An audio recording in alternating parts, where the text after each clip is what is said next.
Hello friends, मैं प्रियंका अपने YouTube channel healthy health tips में आप सभी का स्वागत करती हूँ। देखिए, जब हमारी प्रेगनेंसी अनचाही होती है, यानी उस वक्त हमें प्रेगनेंसी नहीं चाहिए होती है, लेकिन कुछ गलतियों से वो प्रेगनेंसी कंसीव हो जाती है, तो और कभी कभी कॉन्ट्रासेप्टिव पिल्स यूज करने पर भी करते हैं कंट्रासेप्टिव पिल्स यूज़ करते हैं और वो फेल हो जाती है और हम प्रेग्नेंट हो जाते हैं। और कभी कभी स्तनपान यानी ब्रेस्ट फीडिंग करवाते हैं और उसी दौरान प्रेगनेंसी रुक जाती है और हमें मालूम भी नहीं होता है। ऐसे में बहुत सारी परिस्थितियाँ होती हैं जब हमें प्रेगनेंसी नहीं चाहिए होती है फिर भी कंसीव हो जाता है। तो हमारे सामने एक ही रास्ता होता है, वो है एबॉर्शन यानी कि गर्भपात करवाना। जब हम एबॉर्शन के लिए डॉक्टर के पास जाते हैं तो वे हमें दो तरीके बताते हैं, जिसमें पहला तरीका है दवाई से गर्भपात करना और वहीं दूसरा तरीका है सर्जरी से गर्भपात करवाना। तो फ्रेंड्स, आइए हम जानेंगे कि ये दो तरीकों के क्या फ़ायदे हैं और क्या नुकसान हैं। तो पहले हम जानेंगे कि दवाइयों के बारे में, दवाइयों के क्या फ़ायदे हैं और क्या नुकसान हैं। जब आप दवाइयों से गर्भपात करते हैं तो आप दवा घर में खा सकते हैं, हॉस्पिटल में खा सकते हैं और घर पर ही पूरा गर्भपात हो जाता है।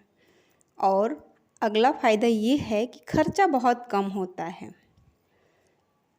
और अगला है फ़ायदा कि आपको एनेस्थीसिया देने की ज़रूरत नहीं होती है, यानी आपको बेहोश नहीं करना पड़ता है।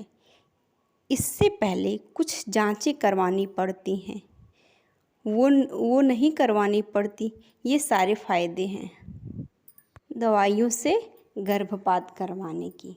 तो आइए हम जानेंगे कि जब हम दवाइयों से गर्भपात करते हैं तो उसका क्या नुकसान होता है, हमारे शरीर पे क्या असर पड़ता है। तो पहले हम जानेंगे इसके सक्सेस रेट के बारे में, यानी इसकी सफलता के बारे में। दवा की 90% लोग दवाइयों से कम्प्लीटली एबॉर्ट हो सकते हैं, लेकिन 10% लोगों का दवाइयों द्वारा गर्भपात अधूरा रहने का भी चांस रहता है।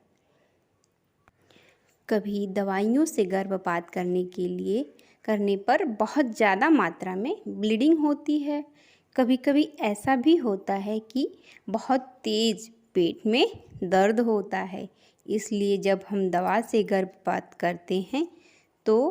करवाते हैं तो वापस से हमें सोनोग्राफी करवानी पड़ती है, ताकि पता चले कि हमारा एबॉर्शन कंप्लीट हो गया है कि नहीं। कभी हम दवा से जब गर्भपात करवाते हैं तो हमें पकड़ में नहीं आता है कि तो अधूरा रह गया होता है और उसका कभी कभी इन्फेक्शन हो सकता है, जिसकी वजह से तेज बुखार होने के चांसेस होते हैं। आइए हम जानेंगे कि ऑपरेशन से गर्भपात करवाते हैं तो उसके क्या फ़ायदे हैं और क्या नुकसान हैं। जब ऑपरेशन से गर्भपात होता है तो इसका मतलब ये नहीं कि खूब चीर फाड़ करनी पड़ती है, वो इंस्ट्रूमेंट के द्वारा होता है।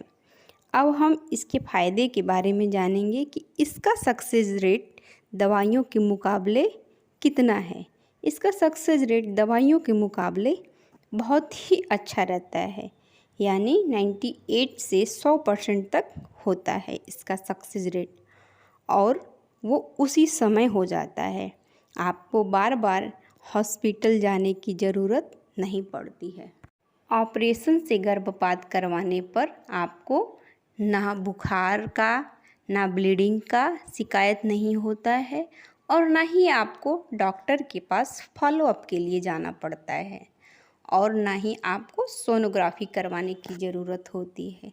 दवाइयों से ज़्यादा ब्लीडिंग और तेज़ दर्द होने की संभावना रहती है आपको एनेस्थीसिया से बेहोश कर दिया जाता है, इसलिए दर्द का कोई चांस नहीं होता है और कम्प्लीटली एबॉर्शन हो जाता है। तो आइए हम जानेंगे कि ऑपरेशन से गर्भपात के क्या नुकसान हैं। इसके लिए आपको बेहोश करने से पहले कुछ जांचें करवानी होती हैं।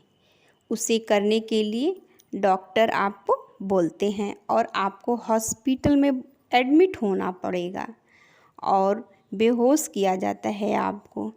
इसका ज़्यादा खर्चा होता है कंपेयर मेडिसिन के।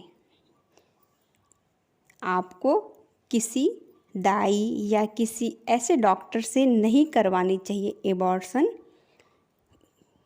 उनसे करवाने पे आपके गर्भ में यानी बच्चेदानी में गर्भ के कुछ टुकड़े रहने के चांस होते हैं या फिर कभी कभी एबॉर्शन करते वक्त गलती से यूट्रस में छेद होने के चांसेस होते हैं। इसलिए आपको एबॉर्शन करवाने से पहले अच्छे डॉक्टर के बारे में पता करना है। पता करके और आपको अपना एबॉर्शन करवाना है। और तो फ्रेंड्स, आज हमने जाना दवा और ऑपरेशन से एबॉर्शन करवाने के क्या फ़ायदे हैं और क्या नुकसान हैं, इसके बारे में हमने जाना।